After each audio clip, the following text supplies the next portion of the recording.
there is a way to magnetically attract keen buyers and sell your art naturally, and I've got a 4-day challenge about that. It starts 27th of December, so you can kind of join in.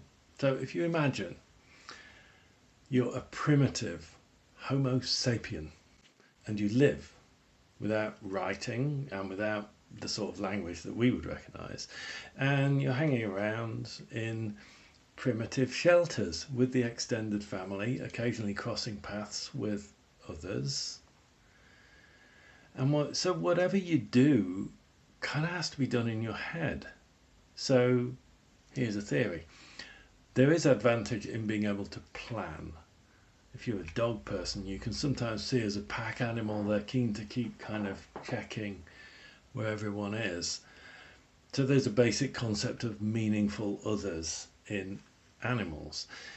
And if we stretch a little, we can imagine that if we know that that person is hot-headed and that other person likes lounging around, yeah, it would kind of help us plan out scenarios. It would give us an evolutionary advantage over other animals if we could kind of plan in our heads.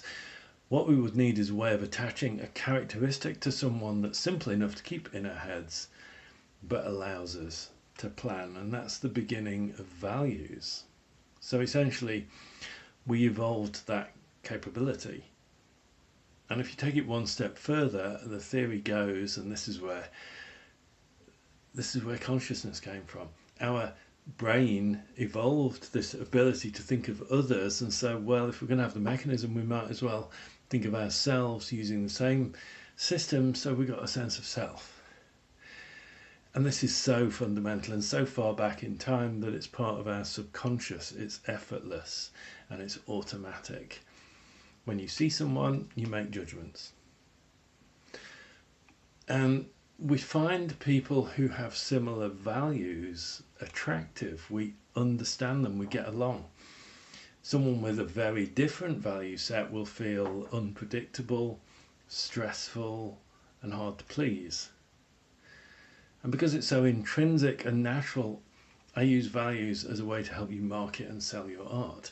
If you're about, for example, the value of connection, and you make that clear, then others who are also into connection will be automatically and magnetically attracted to you.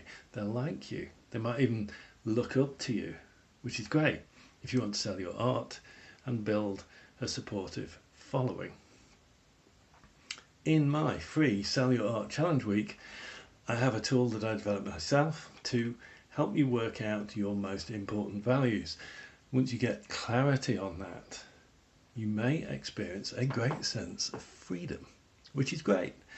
But we go further in the week and work out how you can find others like you. So by the end of the week, you'll have clarity about what drives you, and you'll know how to find, attract and engage people who feel the same way and are likely to be interested in buying your art because of why you made it. It's a good week, you might like it. Here's what one artist said. Thank you, I won't do the voice. Thank you for this week. I can't tell you how much this week meant to me. I didn't expect this, but I went through a change. My whole mindset has changed, and even though I have a lot of work to do, I finally see a path in the jungle where I can start my journey.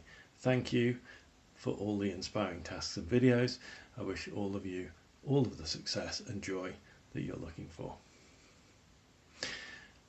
If you've reached this far, I'm kind of sensing you're interested in discovering how to sell your art naturally. Like I say, it's free. It starts on Wednesday the 27th of December and it runs to the Saturday. Commitment wise, think in terms of an hour or so a day. There's a video every day, a task and a live video where I answer your questions. This one's just 4 days, and by the end you'll have a much better understanding of how to sell your art.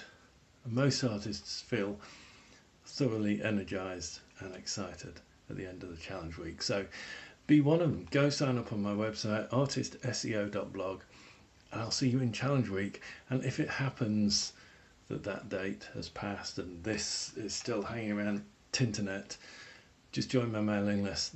There'll probably be another one. Stay stay safe. So.